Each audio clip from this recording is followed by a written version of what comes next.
केरला के जिले वायनाड में मुसलसल बारिशों से कल्लड़ी के करीब मेप्पाडी ज़ेरे तामीर अन्नकम्पोइल कल्लड़ी मेप्पाडी टनल रोड मंसूबे के दाखिली हिस्से पर एक बड़ा मिट्टी का तोदा गिर गया।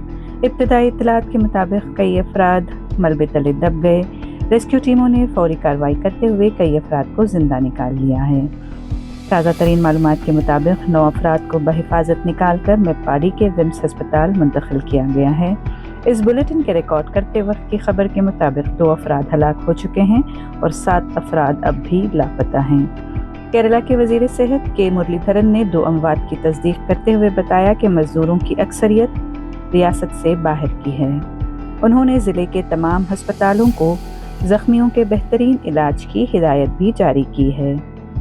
उधर वजीर ज़राअत टी सिद्दीक ने इस हादसे को इंसानी गलतियों से होने वाला लैंडस्लाइड बताया है। उनका कहना था कि टनल की खुदाई से निकाली गई मिट्टी को गैर साइंसी अंदाज में जमा किया गया, हालांकि इसकी वार्निंग दी जा चुकी थी। रेस्क्यू ऑपरेशन में national disaster response force, police, fire and rescue services और मकामी लोग शामिल हैं। मुसलसल बारिश, कीचड़ और दुश्वार रास्तों की वजह से भारी मशीनरी को मौके पर पहुंचाना मुश्किल हो गया है। केरला के वजीर रेवेन्यू AP अनिल कुमार ने बताया कि NDRF की टीम्स जाए हादसा पर तैनात कर दी गई हैं और तमाम दस्तियाब वसाइल इस्तेमाल किए जा रहे हैं। वजीर आला VD सतीसन ने हंगामी इजलास तलब किया। 2 रियासती उज़रा को फौरी तौर पर वायनाड रवाना किया गया ताकि इमदादी कार्रवाइयों की निगरानी की जा सके। वायनाड और कोझिकोड अजला में रेड अलर्ट जारी किया गया है। रिलीफ के लिए गवर्नमेंट लोअर प्राइमरी स्कूल में इमदादी कैंप भी कायम कर दिया गया है। प्रियंका गांधी ने यूनाइटेड डेमोक्रेटिक फ्रंट के कारकुनों से अपील की है कि वो इंतजामिया की हिदायत पर मुकम्मल अमल करते हुए रेस्क्यू ऑपरेशन में ताउन करें।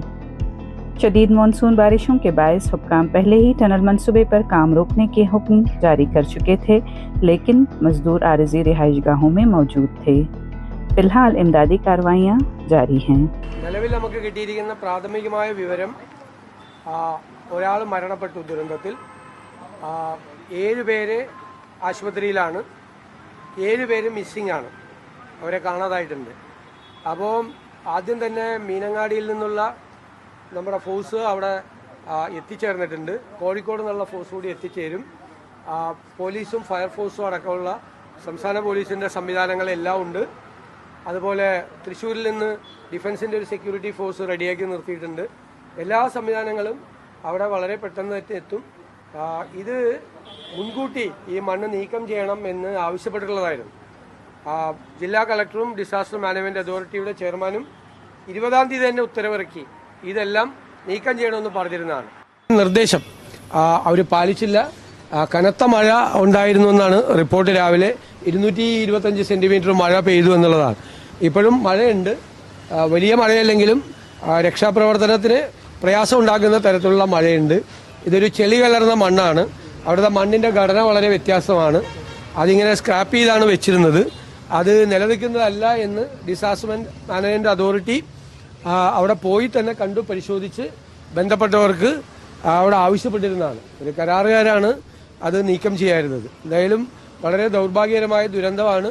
ദുരന്തത്തിൽപ്പെട്ടവരെ രക്ഷപ്പെടുത്താൻ വേണ്ടിയിട്ടുള്ള ശ്രമങ്ങൾ നടത്തിക്കൊണ്ടിരിക്കുക. അലർട്ടിന്റെ കാര്യത്തിൽ എന്തെങ്കിലും കൺഫ്യൂഷൻ ഉണ്ടായിരുന്നു? കാരണം കഴിഞ്ഞ ദിവസങ്ങളിൽ അവിടെ യെല്ലോ അലർട്ട് ആയിരുന്നു, പക്ഷേ റെഡ് അലർട്ടിന് സമാനമായ രീതിയിലുള്ള മഴ ലഭിക്കുകയും ചെയ്തു. പക്ഷേ റെഡ് അലർട്ട് പ്രഖ്യാപിച്ചിരുന്നില്ല. യെല്ലോ അലർട്ടാണ് പ്രഖ്യാപിച്ചിട്ടുള്ളത്. അലർട്ടിന്റെ പ്രശ്നമല്ല, മണ്ണ് കൂട്ടിയിട്ടിരിക്കുന്ന മണ്ണ് മാറ്റാത്തതല്ലേ പ്രശ്നം.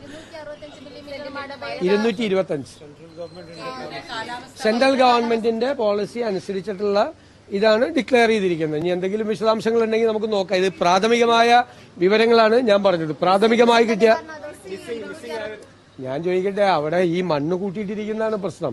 മഴ പെയ്താൽ അത് അപകടത്തിലാകും, അത് അപകടത്തിലേക്ക് പോകും എന്നതും മൺസൂണല്ലേ, പോകുമെന്നും മുൻകൂട്ടി ജില്ലാ കളക്ടർ തന്നെ ഉത്തരവായിട്ട് ഇറക്കിയിട്ടുണ്ടായിരുന്നു. ഉത്തരവിന്റെ കോപ്പി എൻ്റെ കയ്യിലുണ്ട്.